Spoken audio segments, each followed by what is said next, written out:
Rwanda d'exposer, le prétexte FDLR ne fonctionne plus. Le rôle central et la responsabilité des FDLR, ce groupe génocidaire responsable du génocide au Rwanda, ont été délibérément minimisés sur le plan politique dans les déclarations et les décisions du Conseil de sécurité. Notre plus grand défi aujourd'hui est donc vraiment de faire comprendre au Conseil de sécurité, et comprendre n'est peut-être pas le mot juste, parce que nous pensons qu'au moins certains d'entre eux comprennent déjà. Tout le monde n'est pas dans l'ignorance. Nous pensons que certaines des distorsions ne sont pas dues à un manque de compréhension, mais à d'autres raisons. Nous faisons donc pression pour que le Conseil de sécurité remette les problèmes à leur vraie place et qu'il évalue la situation dans notre région telle qu'elle est réellement. Car c'est seulement ainsi que le Conseil de sécurité pourra proposer la bonne solution. Les FDLR sont au cœur de la menace existentielle que représente, selon nous, ce groupe. Toute approche qui ne reconnaît pas cette réalité est erronée et risque de ne pas aider. Il existe aussi des problèmes internes qu'il faut régler. La question des Congolais Kinyarwanda parlants, qui sont largement marginalisés, persécutés, et dont la plupart vivent dans des camps de réfugiés depuis des décennies.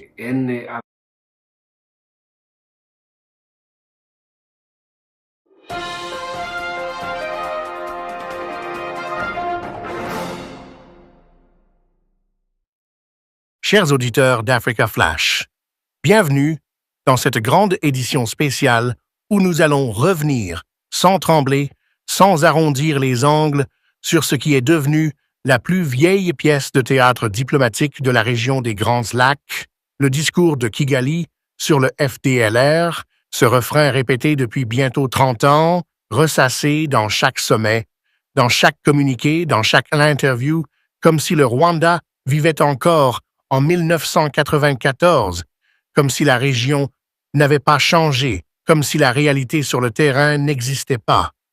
Nous allons ensemble démonter, bloc après bloc, phrase après phrase, l'architecture fragile, bancale et toxique d'un narratif construit pour une seule chose: justifier l'ingérence, l'occupation, la prédation et le chantage diplomatique d'un régime qui a fait du FDLR un fonds de commerce géopolitique et un passeport pour l'impunité. Car ce narratif n'est pas seulement faux, il sert d'arme politique, économique et militaire. Et il est temps de le démonter avec précision, courage et honnêteté intellectuelle. Quand un diplomate rwandais affirme que le Rwanda continue d'être victime de menaces sécuritaires dans la région et que le groupe responsable du génocide continue d'opérer depuis la RDC, il ne fait pas une analyse de sécurité. Il lit un script. Il récite un texte préfabriqué, appris par cœur depuis des décennies, répété mécaniquement, sans nuance, sans mise à jour, sans rapport réel avec le terrain. C'est un mantra. C'est presque une religion politique à Kigali. Répéter que le FDLR existe, qu'il est partout, qu'il avance, qu'il menace, qu'il renaît, qu'il se renforce, même quand aucune institution internationale sérieuse ne partage cette lecture, même quand les chiffres, les cartes et les rapports montrent exactement l'inverse, même quand des dizaines d'experts indépendants depuis 20 ans décrivent un groupe affaibli, divisé, morcelé, vieillissant, sans capacité stratégique, sans profondeur territoriale, sans soutien populaire, sans commandement moderne. Mais Kigali n'a pas besoin que ce soit vrai. Il a seulement besoin que l'histoire continue d'exister. Car c'est bien cela le cœur du problème. Le Rwanda ne combat pas le FDLR. Il combat l'idée d'un FDLR éternel. Une menace utile. Une menace rentable. Une menace qu'on peut activer politiquement chaque fois qu'il faut contourner le droit international, intervenir au Congo, justifier le pillage, maintenir une présence, déstabiliser une province, repositionner une milice, influencer une décision du Conseil de sécurité ou détourner l'attention de ce qui se passe réellement au Rwanda. Et ce discours a une fonction simple: empêcher toute remise en question du rôle de Kigali dans les conflits de l'Est de la RDC. Quand les responsables rwandais répètent que le FDLR est au cœur de la menace existentielle que ressent le Rwanda, ils ne décrivent pas une menace. Ils créent une excuse. Ils fabriquent un parapluie politique qui permet tout: l'intervention militaire, l'occupation de territoires entiers, l'appui matériel aux groupes armés, la manipulation de l'ONU, l'intimidation diplomatique, la déstabilisation systématique d'un pays voisin. Mais allons plus loin. Le texte que nous analysons n'est pas neutre. Il est construit avec des mots soigneusement choisis, des mots qui servent à figer la région dans une époque révolue, une époque où le Rwanda pouvait encore se présenter comme une victime absolue, comme un pays entouré d'ennemis, comme un État assiégé. Or, que dit la réalité? Que le Rwanda, depuis 20 ans, n'est pas une victime dans la région. C'est l'acteur le plus interventionniste, le plus structuré, le plus organisé, le plus agressif et le plus déterminé à défendre ses intérêts au-delà de ses frontières. Le Rwanda ne s'est pas poursuivi par ses ennemis. Il exporte son pouvoir, ses réseaux, ses milices, ses ambitions économiques. La frontière n'est pas un bouclier, c'est un couloir. Les groupes armés ne s'infiltrent pas au Rwanda, ils en sortent. C'est cela la réalité. Et c'est précisément pour cacher cette réalité que Kigali doit maintenir en vie un FDLR fantôme, un FDLR qui n'existe plus que dans les discours, un FDLR qui sert de prétexte, un FDLR qui n'a plus ni les moyens, ni la structure, ni la capacité de menacer le Rwanda, mais qui reste utile comme alibi. Quand ce diplomate dit « le rôle du FDLR a été politiquement diminué dans les décisions du Conseil de sécurité », il dit quelque chose d'ironiquement vrai. Oui, le Conseil de sécurité a diminué cette dimension. Pourquoi? Parce que les États membres ont évalué, chiffres à l'appui, faits à l'appui, que ce groupe ne représente plus la menace que Kigali prétend. Ce n'est pas un complot. Ce n'est pas une manipulation. C'est une mise à jour factuelle. Ce que Kigali appelle une diminution politique est simplement une lecture objective. Car la vérité est simple, le FDLR n'a plus les moyens militaires d'une armée. Il n'a plus la capacité opérationnelle d'un mouvement stratégique. Il n'a plus la démographie d'un groupe de combat. Il n'a plus de capacité d'attaque au Rwanda depuis plus de 15 ans. Et pourtant, dans les discours, ce groupe continue d'être présenté comme une force apocalyptique. Mais revenons au cœur du narratif. L'ONU n'a rien fait. La MONUSCO a échoué. La présence de l'ONU n'a pas réduit les groupes armés. Au contraire, ils ont multiplié. Ce passage est essentiel, car il permet de pointer l'une des opérations psychologiques les plus efficaces de Kigali, la transformation d'une réalité complexe en une explication simpliste.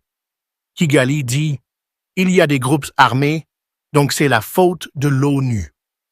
Ce discours a deux effets.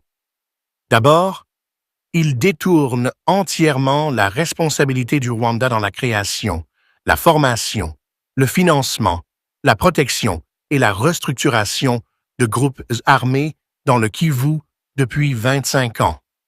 Deuxièmement, il permet au Rwanda de se présenter comme un acteur lucide, rationnel, sérieux, face à une ONU prétendument naïve.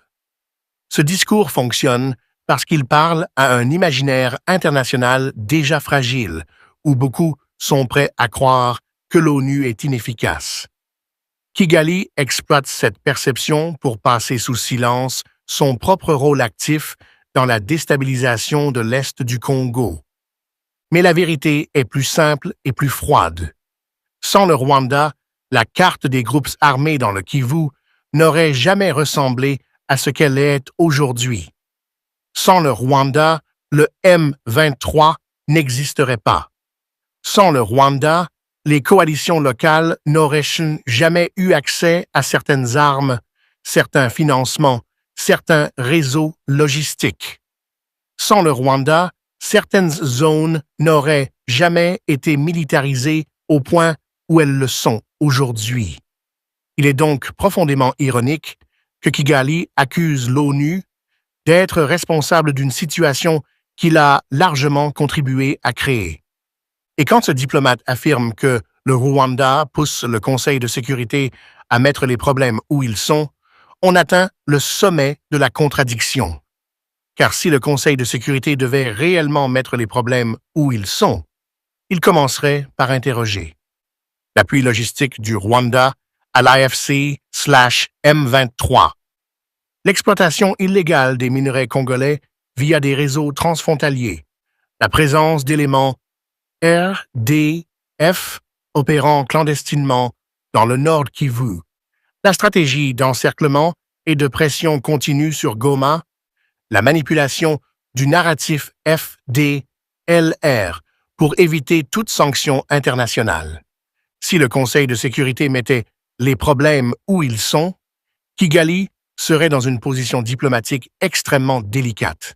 C'est précisément pour éviter cela que Kigali doit maintenir la caméra braquée sur le FDLR, même si la menace est marginale. La rhétorique est simple. Tant que l'on parle du FDLR, on ne parle pas du M23. Tant que l'on parle du génocide, on ne parle pas de l'exploitation minière illégale. Tant que l'on parle de 1994, on ne parle pas de ce qui se passe en 2024. Le narratif sert à faire écran. C'est une diversion. C'est même, dans certains cas, une forme de chantage émotionnel.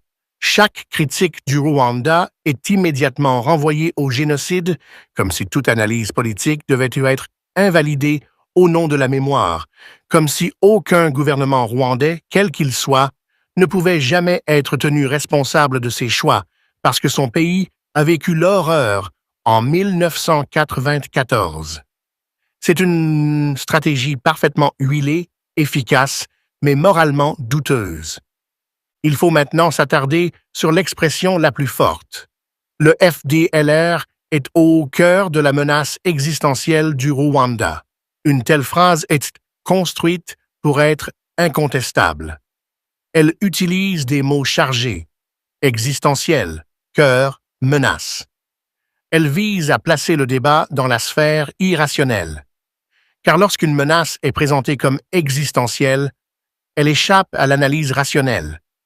Elle devient sacrée, elle devient émotionnelle, elle devient absolue. Et c'est précisément ce que veut Kigali. Un débat non rationnel, un débat où toute critique est interprétée comme une attaque contre la survie du Rwanda. Ce choix de mots n'est pas innocent. Il vise à empêcher toute remise en question de la politique régionale du gouvernement rwandais. Et pourtant, dans les faits, jamais depuis 20 ans, le Rwanda n'a été militairement menacé par le FDLR. Jamais. Ni une attaque majeure, ni une tentative d'incursion structurée, ni un projet militaire stratégique. Rien. Le FDLR n'a pas la capacité, n'a pas la logistique, n'a pas les réseaux, n'a pas le financement, n'a pas la démographie. Et surtout, les jeunes Rwandais n'y adhèrent pas. Ce groupe est vieillissant, fragmenté, en déclin. La réalité était connue de tous les analystes sérieux. Mais Kigali ne peut pas reconnaître cette réalité, car cela ferait s'effondrer toute sa justification régionale. Donc, pourquoi maintenir ce narratif? Pour 4 raisons essentielles. La première est stratégique. Il permet de déployer des opérations militaires en RDC sous prétexte de sécurité nationale. Un prétexte plus acceptable qu'une ambition économique. La deuxième, est économique. Tant que la région est instable, Kigali peut continuer d'exploiter les minerais congolais via des filières illégales. La troisième est diplomatique. Tant que le FDLR est présenté comme la source de tous les maux, Kigali peut éviter les sanctions et se présenter comme un acteur rationnel face à une menace irrationnelle. La quatrième est psychologique.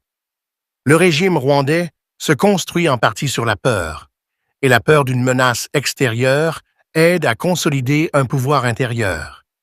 Il est donc crucial de comprendre que ce narratif n'est pas un constat, mais un outil de politique étrangère, un outil de pression régionale, un outil de communication, un outil de manipulation diplomatique. Ce discours n'a qu'un seul véritable objectif: déplacer la conversation, empêcher qu'on parle du rôle du Rwanda dans la crise actuelle du Nord Kivu, maintenir un brouillard permanent et surtout empêcher que la communauté internationale reconnaisse enfin ce que toute personne honnête voit. L'AFC M23 n'est pas une rébellion congolaise, n'est pas un mouvement local, n'est pas un groupe en quête de reconnaissance. C'est un prolongement direct, structuré et assumé de la stratégie régionale du Rwanda. Et c'est parce que cette vérité est de plus en plus difficile à camoufler que Kigali renforce son narratif sur le FDLR. Plus le monde découvre le lien entre le M23 et Kigali, plus Kigali crie FDLR. Plus les institutions documentent les ingérences rwandaises, plus Kigali crie génocidaire. Plus les cartes montrent des forces armées disciplinées et bien équipées avançant dans le Nord Kivu, plus Kigali se présente comme une victime apeurée. La contradiction est flagrante. Un pays qui se dit menacé existentiellement est en réalité l'un des acteurs militaires les plus puissants de la région. Chers auditeurs d'Africa Flashes, il est temps de sortir du brouillard. Il est temps de déposer les mots, de déposer les émotions, de regarder les faits. Le discours du Rwanda sur le FDLR n'est pas un message de sécurité nationale, c'est une stratégie politique, c'est une arme narrative, c'est un outil de contrôle. Et la RDC n'a plus le luxe de laisser ce discours structurer les analyses internationales. Car tant que le Rwanda brandira cette menace fantôme, la responsabilité de ses actions au Congo restera obscurcie. Tant que le Rwanda pourra dire FDLR, personne ne lui demandera « et le M23, et les minerais, et les réseaux, et les drones, et les soldats RDF en uniforme AFC, et les photos, les vidéos, les témoignages, les cargaisons, les bases, les entraînements ». Il n'y a qu'une seule manière de neutraliser ce narratif: le déconstruire, le démonter, en exposer chaque ressort, chaque manipulation, chaque but inavoué. Et c'est exactement ce que nous venons de faire aujourd'hui. La vérité est simple, la menace sécuritaire que le Rwanda brandit n'est pas une menace réelle. C'est une menace utile.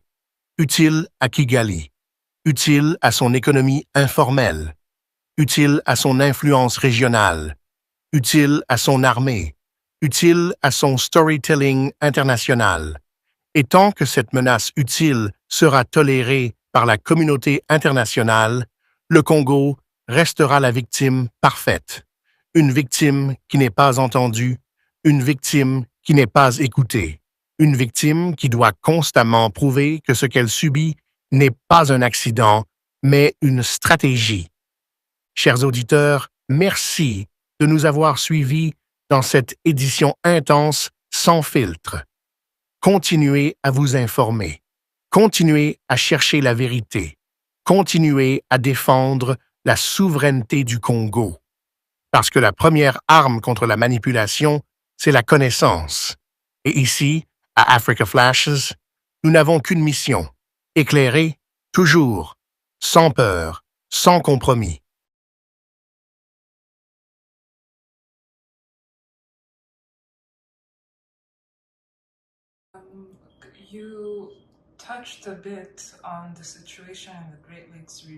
Vous avez un peu abordé la situation dans la région des Grands Lacs, en particulier les déclarations du Rwanda lors des sessions du Conseil de sécurité et peut-être pourrions-nous nous tourner vers cela. Il y a eu beaucoup d'attention ou souvent de la désinformation autour des développements dans la région des Grands Lacs. Quels sont certains des points clés que le Rwanda continue de souligner sur la scène internationale? Quelles sont certaines des mises à jour que les téléspectateurs devraient comprendre concernant la situation actuelle? Et peut-être pourriez-vous même faire allusion à ce qui a été votre priorité au cours de vos premiers mois à New York? Oui, merci. Je pense que pour répondre à cette question, il faut remonter aux origines de la situation sécuritaire dans notre région, avec laquelle nous continuons de lutter depuis maintenant 31 ans.